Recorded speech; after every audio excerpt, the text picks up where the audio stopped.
ಚನ್ನಗಿರಿ ಠಾಣೆ ಧ್ವಂಸ ಮಾಡಿದವರ ಬೆನ್ನಿಗೆ ನಿಲ್ತ ಸರ್ಕಾರ. ಘಟನೆಗೂ ಮುನ್ನ ಕೈ ಮುಗಿದು ಬೇಡ್ಕೊಂಡವರೇ ಸಸ್ಪೆಂಡ್ ಆಗಿದ್ದಾರೆ. ಈಗ ಗಲಾಟೆ ಮಾಡಬೇಡಿ ಅಂತ ಡಿವೈಎಸ್ಪಿ ಬೇಡ್ಕೊಂಡಿದ್ರು, ಮನವಿ ಮಾಡಿದ್ರು. ಪ್ರಶಾಂತ್ ಮುನ್ನೋಳಿ ಅಂದ್ರೆ ಈ ರೀತಿ ದುಡುಕಬೇಡಿ, ಏನು ಗಲಾಟೆಗಳು ಮಾಡಬೇಡಿ ಅಂತ ಕೈ ಮುಗಿದು ಬೇಡ್ಕೊಂಡಿದ್ರು. ಆದ್ರೂ ಕೂಡ ಪೊಲೀಸ್ ಠಾಣೆ ಮೇಲೆ ಕಲ್ಲು ತೂರಿದ್ರು ಉದ್ರಿಕ್ತರು. 11 ಪೊಲೀಸರಿಗೆ ಗಾಯಗೊಂಡ್ರು ಕೂಡ ಉದ್ರಿಕ್ತರ ಮೇಲೆ ಇಲ್ಲಿ ಕ್ರಮ ಕೈಗೊಂಡಿಲ್ಲ. ಈ ರೀತಿ ಕೈ ಮುಗಿದು ಮನವಿ ಮಾಡ್ಕೊಂಡಿದ್ರಲ್ಲ ಡಿವೈಎಸ್ಪಿ, ಅವರನ್ನೇ ಸಸ್ಪೆಂಡ್ ಮಾಡಿರೋದು ಸರ್ಕಾರ.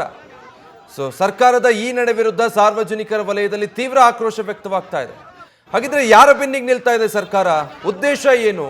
ಆ ಪ್ರಶ್ನೆಗಳು ಸಾರ್ವಜನಿಕ ವಲಯದಲ್ಲಿ ಹೆಚ್ಚಾಗಿ ಕೇಳಿ ಬರ್ತಾ ಇದೆ.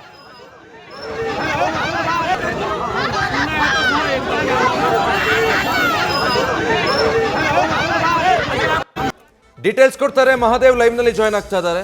ಮಹಾದೇವ್, ಇಲ್ಲಿ ಸರ್ಕಾರದ ನಡೆ ಏನು ಮತ್ತೆ ಯಾಕೆ ಇಂಥ ನಿರ್ಧಾರ ಅನ್ನೋದೇ ಅರ್ಥ ಆಗ್ತಾ ಇಲ್ಲ.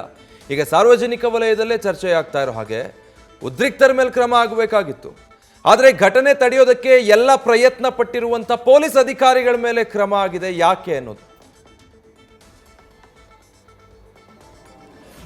ವಿಜಯ್, ಏನೀಗ ಬಿಜೆಪಿ ನಾಯಕರು ಕೆಲವೊಂದಿಷ್ಟು ಆರೋಪವನ್ನು ಮಾಡ್ತಾರಲ್ಲ, ಏನು ತುಷ್ಟೀಕರಣದ ರಾಜಕಾರಣ ಮಾಡ್ತಾ ಇದ್ದಾರೆ ಕಾಂಗ್ರೆಸ್ನವರು ಅಂತ ಹೇಳಿ, ಅದಕ್ಕೆ ಸರ್ಕಾರ ತಕ್ಕದಾಗಿ ನಡ್ಕೋತಾ ಇದೆ ಅಂತ ಹೇಳಿ ಅನುಮಾನ ಮೂಡುತ್ತೆ. ಕಾರಣ ಏನಂತಂತಂದರೆ ಇಲ್ಲಿ ಸ್ಪಷ್ಟವಾಗಿ ಗೊತ್ತಾಗುತ್ತೆ.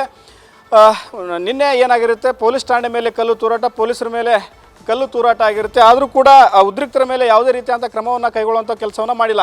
ನೀವು ನೋಡ್ತಿರ್ಬೋದು, ಮೊನ್ನೆ ನಡೆದಂಥ ತಡರಾತ್ರಿ ಏನು ಘಟನೆ ನಡೀತಲ್ಲ, ಕೆಲವೊಂದಿಷ್ಟು ಉದ್ರಿಕ್ತರು ಆದಿಲನ ಯಾಕೆ ನೀವು ಕೊಲೆಯನ್ನು ಮಾಡಿದ್ರಿ ಅಂತ ಹೇಳಿ ಅವರು ಬಂದು ಪ್ರತಿಭಟನೆಯನ್ನು ಮಾಡ್ತಾ ಇರ್ತಾರೆ.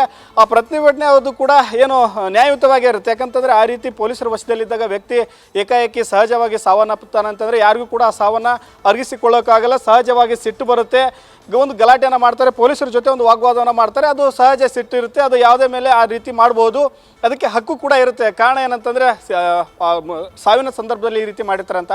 ಆದರೆ ಇಲ್ಲಿ ಸೇರಿದಂಥ ಜನ ಸಾಕಷ್ಟು ಕಾನೂನು ರೀತಿ ಅಂದರೆ ಕಾನೂನು ಕೈಗೆತ್ತಿಕೊಳ್ಳುವಂಥ ಕೆಲಸವನ್ನು ಮಾಡಿದ್ದಾರೆ. ಕಾರಣ ಏನಂತಂದರೆ ಅಲ್ಲಿ ಇರುವಂಥ ಪೊಲೀಸರ ಜೊತೆ ಒಂದು ವಾಗ್ವಾದವನ್ನು ಮಾಡ್ತಾರೆ, ಪೊಲೀಸರು ಕೂಡ ಒಂದು ಕೈ ಮುಗಿದು ಬೇಡ್ಕೊಳ್ತಾರೆ, ಈ ರೀತಿ ಗಲಾಟೆಯನ್ನು ಮಾಡಬೇಡಿ, ನಿಮಗೆ ಸಾವು ಅದು ಏನು ಯಾರು ಪೊಲೀಸರು ಈ ರೀತಿ ಕೊಲೆ ಮಾಡಿದ್ದಾರೆ ಅಂತೇಳಿ ನೀವೇನು ಆರೋಪ ಮಾಡ್ತಿರಲ್ಲ, ಅದಕ್ಕೆ ಎಲ್ಲ ಕೂಡ ಸಾಕ್ಷಿಗಳಿರುತ್ತೆ. ಯಾಕಂದರೆ ಪೊಲೀಸ್ ಠಾಣೆಗೆ ಕರ್ಕೊಂಬಂದಾಗ ಅಲ್ಲಿ CCTV ಫುಟೇಜ್ ಇರುತ್ತೆ, ಮತ್ತು ಮರಣೋತ್ತರ ಪರೀಕ್ಷೆ ಆಗುತ್ತೆ. ಆವಾಗ ನೀವು ಒಂದು ದೂರನ್ನು ಕೊಡಿ, ಆ ಬಗ್ಗೆ ನಾವು ತನಿಖೆಯನ್ನು ನಡೆಸ್ತೀವಿ, ಏನೇ ನಿಮಗೆ ಆರೋಪಗಳು ಕಂಡು ಬಂದರೆ ಅದನ್ನು ದೂರನೆಲ್ಲ ಪ್ರತಿಯಲ್ಲೇ ಕೊಡಿ, ನಾವು ಅದನ್ನು ತನಿಖೆಯನ್ನು ಮಾಡ್ತೀವಿ, ನಿಮಗೆ ನ್ಯಾಯ ಕೊಡುವಂಥ ಕೆಲಸವನ್ನು ಮಾಡ್ತೀವಿ ಅಂತ ಹೇಳಿ ಅಲ್ಲಿ ಗಲಾಟೆ ಮಾಡ್ತಿದ್ದಂಥ ಪ್ರತಿಭಟನಾಕಾರರನ್ನು ಕೈ ಮುಗಿದು ಪರಿಪರಿಯಾಗಿ ಬೇಡ್ಕೊಳ್ತಾರೆ. ಪೊಲೀಸ್ ಠಾಣೆಗೆ ಎಲ್ಲರೂ ಒಂದು ಸಾವಿರಾರು ಜನ ಮುತ್ತಿಗೆಯನ್ನು ಹಾಕಿದಾಗ ಅವರನ್ನು ಸಮಾಧಾನ ಮಾಡುವಂಥ ಕೆಲಸವನ್ನು ಕೂಡ ಪೊಲೀಸರೇ ಮಾಡ್ತಾ ಇರ್ತಾರೆ. ಯಾಕಂತಂದರೆ ಆ ರೀತಿ ಕರ್ತವ್ಯಕ್ಕೆ ಅಡ್ಡಿಪಡಿಸಿದ್ರು ಕೂಡ ಅವರನ್ನು ಅಲ್ಲೇ ಕೂಡ ಬಂಧನವನ್ನು ಮಾಡುವಂಥದ್ದು ಕೆಲಸ ಅಥವಾ ಲಾಠಿ ಚಾರ್ಜ್ ಮಾಡಿ ಓಡಿಸುವಂಥ ಕೆಲಸವನ್ನು ಪೊಲೀಸರು ಮಾಡ್ಬೋದಾಗಿತ್ತು. ಆದರೂ ಕೂಡ ಜನಸ್ನೇಹಿ ಪೊಲೀಸರನ್ನು ನಡೆದುಕೊಳ್ಬೇಕು ಅಂತ ಹೇಳಿ ಏನು ಸರ್ಕಾರ ಹೇಳುತ್ತಲ್ಲ, ಆ ರೀತಿಯಾಗಿ ಅವರು ನಡೆದುಕೊಳ್ಳುವಂಥ ಪ್ರಯತ್ನವನ್ನು ಮಾಡ್ತಾರೆ, ಕೈ ಮುಗಿದು ಬೇಡ್ಕೊಳ್ತಾರೆ, ಯಾವುದೇ ರೀತಿಯಂಥ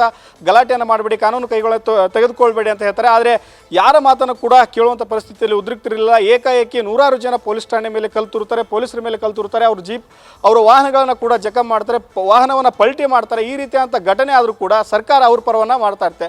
ಏನು ಕೈ ಮುಗಿದು ಗಲಾಟೆ ಮಾಡಬೇಡಿ ಅಂತ ಹೇಳಿ ಕೈ ಮುಗಿದು ಬೇಡ್ಕೊಂಡಂಥ DYSP ಪ್ರಶಾಂತ್ ಮುನ್ನೋಳಿ ಅವರ ತಲೆ ದಂಡವನ್ನು ಮಾಡಿದ್ದಾರೆ, ತಲೆ ಕತ್ತರಿಸ್ತೇವೆ ಅಂತ ಹೇಳ್ತಾರೆ.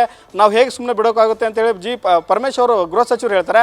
ಆದರೆ ಅವರ ಬಗ್ಗೆ ಒಂದು ಕ್ರಮವನ್ನು ಕೈಗೊಳ್ಳೋದ್ಬಿಟ್ಟು ಈಗ ಅವರು ತಲೆ ದಂಡವನ್ನು ಮಾಡುವಂಥ ಕೆಲಸವನ್ನು ಮಾಡ್ತಾರೆ. ಹೀಗಾಗಿ BJP ಏನು ಆರೋಪವನ್ನು ಮಾಡ್ತಲ್ಲ ತುಷ್ಟೀಕರಣದ ರಾಜಕಾರಣ, ಅದಕ್ಕೆ ತಕ್ಕುದಾಗಿ ಸರ್ಕಾರ ನಡೆದುಕೊಳ್ತಾ ಇದೆ ಅಂತ ಹೇಳಿ ಸಾರ್ವಜನಿಕ ವಲಯದಲ್ಲಿ ಒಂದು ಎಲ್ಲ ಜನರು ಒಂದು ಕಿಡಿಕಾರುವಂಥ ಕೆಲಸವನ್ನು ಮಾಡ್ತಾ ಇರುವಂಥದ್ದು. Vijay, okay, thank you Mahadev. News First ನಿರ್ಭೀತಿಯಿಂದ ನಿಮ್ಮ ಪರವಾಗಿ.